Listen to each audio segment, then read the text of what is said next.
Hey friends, welcome back to the email trail. I got a question for you. Where are you going to lead next? We're talking about leadership landscapes, and I really appreciate you being on this extended coaching journey, having fun. And today we're going to be talking about how do you pioneer multiple leadership landscapes at the same time? Is that crazy, or is it at times necessary? We're going to explore that idea and have some fun with it. But again, thank you so much for going on this trail. This is actually the end of the line for us. All right. I am not going to be sending out just endless emails. I don't have that bandwidth.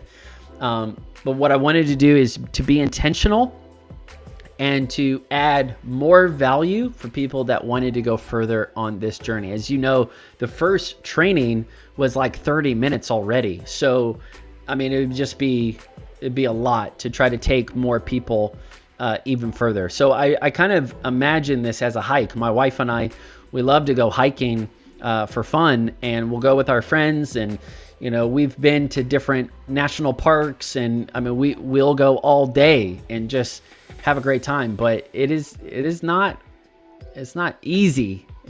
It's rewarding for sure to be at the mountaintop moments, get the cool view, or on one trail we were going hiking through Virginia, and we went probably an hour in at least, but we landed at a beautiful waterfall, down low, and it was awesome. So anyways, let's get into this. We're going to talk about how leadership landscapes can actually work together. So leveraging and even force multiplying the benefits of all three of these. And before I show you that, I believe pioneering leadership is going to be the master key that unlocks this final framework. So, no other approach to leadership is going to get the full force of what I'm talking about. It really is a skill set that you have to have. It's a mindset that you have to develop. Pioneering leadership, the ability to navigate and create the future of what you do. And a lot of people, they're waiting, they're worrying, they're overworking themselves. They're trying to predict what's going to happen. They're really spending a lot of time spinning their wheels trying to, create something, and then it doesn't even fly. And pioneering leaders, they just don't think that way. They don't operate that way. And so I think it's just kind of the day and age we live in. But people with this approach, they're just really thriving right now. And so that's why I want to share this with you through the coaching and through the courses. All right, so let's look at these three leadership landscapes as a sequence. Now, we kind of already touched on this in the training. Let me get ahead. Here we go. We talked about this in the training, but I want to look at it again. Many times there is a generational effect involved in the life of organizations. So literally, I'm going to use an example. Let's say there's a mom and pop shop. The parents started it. They grew up. It was a family business. They handed it off to their kids. And then those kids, now grandkids, they're kind of growing up in the organization. And man, that family business over the lifespan of now 60 years or even maybe longer, it's absolutely going to take some turns. It's going to shift and adapt and change. And so it'll be really important to understand the long arc, the flyover view of an organization in terms of its whole history, its lifeline, instead of just kind of thinking about your current frustrations and the current crossroads that you're at. And so we talked about family starts a business. It could actually grow into an institution. Or maybe there's a movement that has really strong, healthy values, and then it gets passed on generationally until it gets turned into a institution. Maybe there's a people group and they're feeling this crossroads, in their community. Let's say you're maybe working in the faith space, or you're in the nonprofit sector, and you're serving a community, you're serving people, you're solving problems there.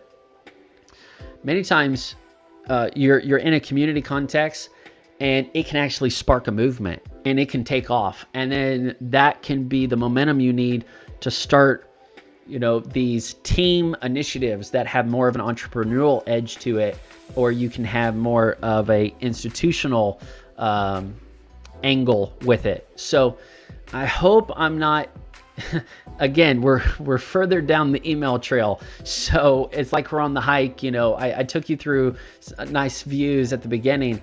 But now this is just kind of, we're in the thick of it, and I'm just kind of giving you some of my ongoing thoughts about this topic.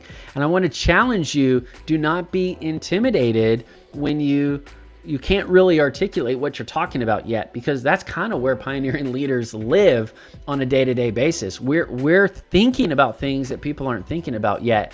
And that's what gives us the opportunity to see the future and then work on it so we can seize the opportunity by the time we get there.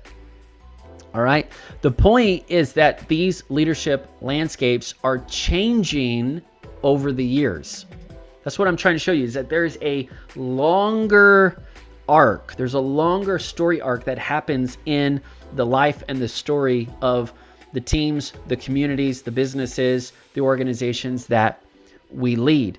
And so we've got to be empathetic to that, but we also have to be kind of geared up for that endurance marathon. Keeping a broader view in mind is going to help pioneering leaders make sense of the moment they're in. It's so important that you hear that. Let me turn down this music just in the chance that it's too loud. But having a broader picture, keeping the big picture in mind, is actually going to help you make sense of what is going on or what's needed in the moment. It takes a clear conscience and raw courage to know when an organization needs to go back to its noble roots, or when an organization needs to move on into a transformed future. And so you need discernment, you need wisdom, and leaders can never take that for granted. So one way to understand these leadership landscapes is to see them as a cycle. See them as a cycle. How did we start? What was the context, how we started? We actually started as a movement, and then we turned into more of an enterprise style. We actually started as an enterprise, and we turned into more of an institution. We actually started kind of out of an institution, and then we were born as, we kind of got launched out as this other thing.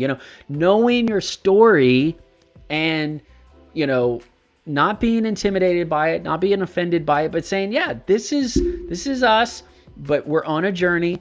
We're going towards a brighter, braver future, and we're willing to make choices and changes along the way to get us there.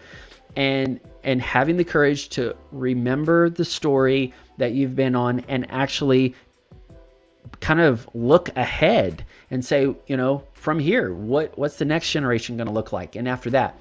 And this is where I talk about, generational leadership. And so you got self-leadership, servant leadership, generational leadership. This is kind of moving into that kind of territory. All right. The first generation of an organization can often begin with a movement-like quality. It may be low to the ground. It might be starting with a grassroots network. So, family and friends pulling together, and they're happy, they're scrappy, they're doing it together, and they're just running, they're having fun. They don't really think about how long this thing's going to go. They're just enjoying the moment. And then, some years pile on, and you say, wow, I don't know if this is sustainable. What's this going to look like next? What are we doing with this next chapter? And then it's time to reimagine for the sake of health, for the sake of maturity, for the sake of ongoing purpose. And then maybe the second generation comes in and it's saying, hey, we've got something good here, but we need to develop it. We need to define it. We need, it can be more organized. It can be more structured or resourced, right? And now it begins to function quite differently, and it starts to think and act like an enterprise. And then by maybe the third generation, either literal generation or just leadership generation, just kind of the waves of thought leaders inside it. By the third organization, the organization looks and feels like a time-tested, battle-worn institution with long-standing ways of doing things. And so just seeing that for what it is can help you not personalize everything and just think, well, it's, they're all against me or it's all my fault. And you got to say, hey, I didn't start all this, and I'm not going to be probably the person who is at the finish line of this. So how do I steward where I'm at now? How do I steward it to health? How do I steward people towards unity? How do we bring people together? How do we defend the greater good? How do we stand with integrity and lead with intentionality? All those things. So to keep the cycle going, I would say, let me see if I can mix this up. I think it is what it is. To keep that cycle going, pioneering leaders need to help their organizations reimagine themselves. Again, that's what I talked about in the training. One of the signature strengths that pioneering leaders have that maybe other iterations don't have is they are really good at pivoting. And it's so funny because you can have a conversation with a pioneering leader and say, well, wait a second, I thought you loved doing that. And they're like, no, I love doing what's next. Whatever's next. That was then. This is now. I'm moving on. I'm moving on to the next thing. And so, they may come across as contrarians or misunderstood or disagreeable, but actually they are so passionate about getting their people into the future stronger and, in a better position. And so they are the pathfinders. They are the trailblazers. They are the champions of what we need to get ready for next. And so help your team, help your people, help your organization, whatever you're a part of, help it reimagine itself by emphasizing the healthy values of another leadership landscape. And that's how you can begin to bring these together. That's how they begin to flow together and work together. And that's how it doesn't seem wrong for you to shift, for you to say, yeah, I'm going to be leading in this leadership landscape over here, but I can also start something in a movement context over here, but I can also serve and resource somebody in an enterprise leadership landscape over here, but I'm also going to help with reformation and revitalization in an institution context here. Why? Because they really are all connected and they really do have strengths that help each other. And as long as you're kind of keeping track of those different nuances, you're not going to get foggy and you're not going to get left behind by any means. You are going to be leading, you're going to be helping, you're going to be serving. And so go for the healthy values and try to help the current context kind of pull from the healthy values of others. For example, maybe you're in an institutional context and they need to begin again, right? And so you've got to be importing some movement thinking, movement mindset, the motive of a movement, the willingness to launch, the willingness to release in order for, a higher purpose. That will actually do a lot of good. Or again, like, hey, we've been doing this for a long time. How are we going to steward it? How are we going to organize it, structure it? How are we going to make it stronger? All right. Well, we got to bring in some of these other tools and ideas. All right, let me get my examples. A movement may need to level up organizationally to support rapid growth, or an enterprise may actually need to stabilize itself with the healthy attributes of an institution. See, each leadership landscape has a signature strength. Institutions want to preserve things because they are motivated by something good that happened in the past. Enterprises want to produce as much as possible because they are motivated by the opportunity that's in the present. And then movements, they want to prepare for something big because they are motivated by something that is going to happen or needs to happen in the future. So really is just looking at the whole arc, looking at the big story arc and say, hey, where we are, do we need to look back? Do we need to look up? Do we need to look out? How are we going to gain the perspective we need to stay healthy and to keep going long and strong? So it's not fair, again, as I've been trying to say, it's not fair to dismiss any of these leadership landscapes because you may think, oh, they'll never change or they're just always the same. But it might actually happen. You can actually be a change agent. You can bring growth. You can bring health. You can bring unity just by the way you stick with it. You may think that, this team or this organizational culture will never change, or they'll never pay enough, or they'll never slow down for their own good. But a pioneering leader can thrive in any of these environments as long as they do their job, which is pioneer. Just be a pioneer. Pioneering leaders know how to transform the environments that they work in. They are great at navigating and creating the future of what they do. Now, this is the end of line, like I mentioned, so it's the end of my content. But I really, really hope that you stay on for the next checkpoint in the email trail. I hope that I have added value to you long enough so you will hear out what's waiting on you in the next video. In the last video, I'm going to explain how you can prepare yourself to pioneer in life and leadership on a year-by-year basis. And it really is a lifestyle, and there really are leaders that are thriving right now because they have a pioneering approach to their personal life as well as the professional work that they get to do.